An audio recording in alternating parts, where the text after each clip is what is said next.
Hello friends, मैं आ गई हूँ फिर से लेके एक मज़ेदार सी कहानी, बहादुर किसान।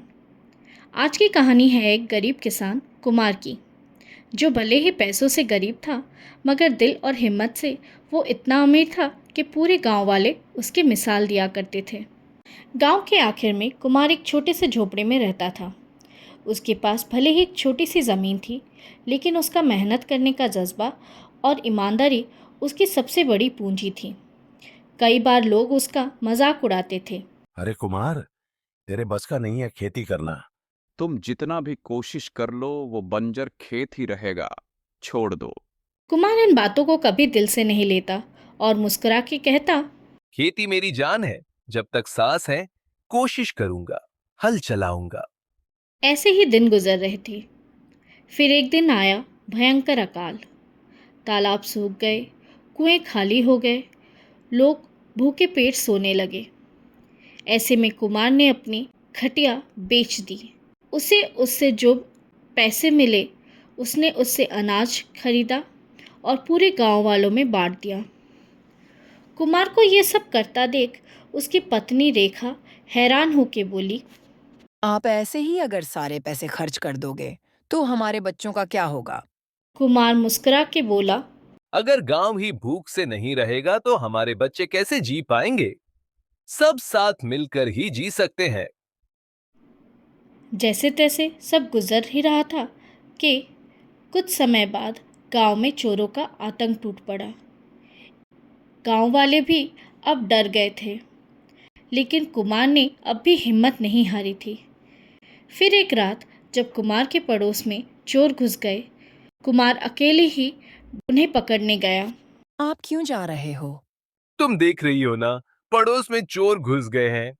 किसी को तो हिम्मत करनी पड़ेगी, और हम अपने गांव वालों की मदद नहीं करेंगे तो कौन करेगा? कुमार पड़ोस के घर गया और हिम्मत करके बोला, तुम लोग यहां से चले जाओ, वरना तुम्हारे साथ अच्छा नहीं होगा। तुम अकेले क्या ही कर लोगे? पहले इस गरीब किसान से तो टकरा लो, फिर गांव वालों को परेशान करना।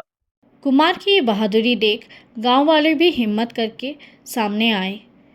सबने मिलकर चोरों को मार के भगा दिया और फिर एक बार कुमार की बहादुरी ने गांव से चोरों का आतंक खत्म कर दिया। कुमार रोज सुबह जाके अपनी ज़मीन पर मेहनत करता, पर वो जितनी मेहनत करता उतनी उसे कमाई हो नहीं रही थी।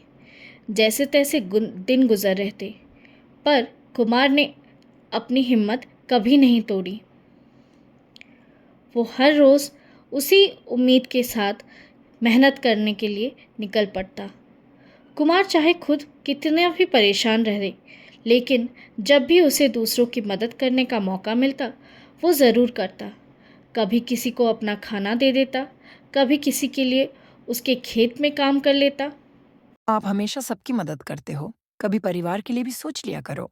हमारे पास इतना तो है कि हमारा गुजारा हो रहा है। लेकिन हमारे बच्चों का क्या? हमारी मदद कौन करने आता है जब हमारे पास खाने तक को कुछ नहीं होता? मैं लोगों की मदद इसलिए नहीं करता कि वो मेरी भी मदद करे। हमें बस अच्छा काम करना चाहिए, और बाकी सारी चिंता भगवान पे छोड़ देना चाहिए।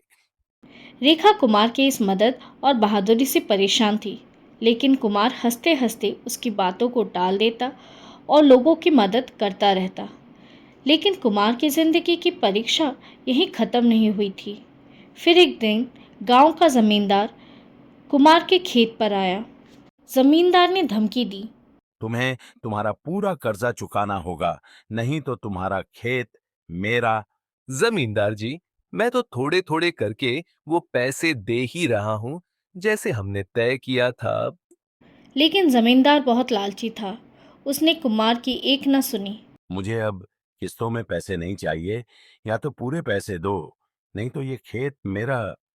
ये बोल जमींदार वहां से चला गया। कुमार परेशान होकर घर लौट आया। क्या बात है? परेशान लग रहे हो? कुमार ने पूरी बात रेखा को बताया। वो ऐसा कैसे कर सकते हैं? अब हम क्या करेंगे? तुम चिंता मत करो, सब ठीक हो जाएगा। 2 दिन के बाद जमींदार ने गुंडे भेजे कुमार से पैसे लाने के लिए। हमें जमींदार जी ने भेजा है। आज से ये खेत जमींदार जी का है। जमीन मेरी माँ है, इसे मैं किसी को नहीं दूंगा।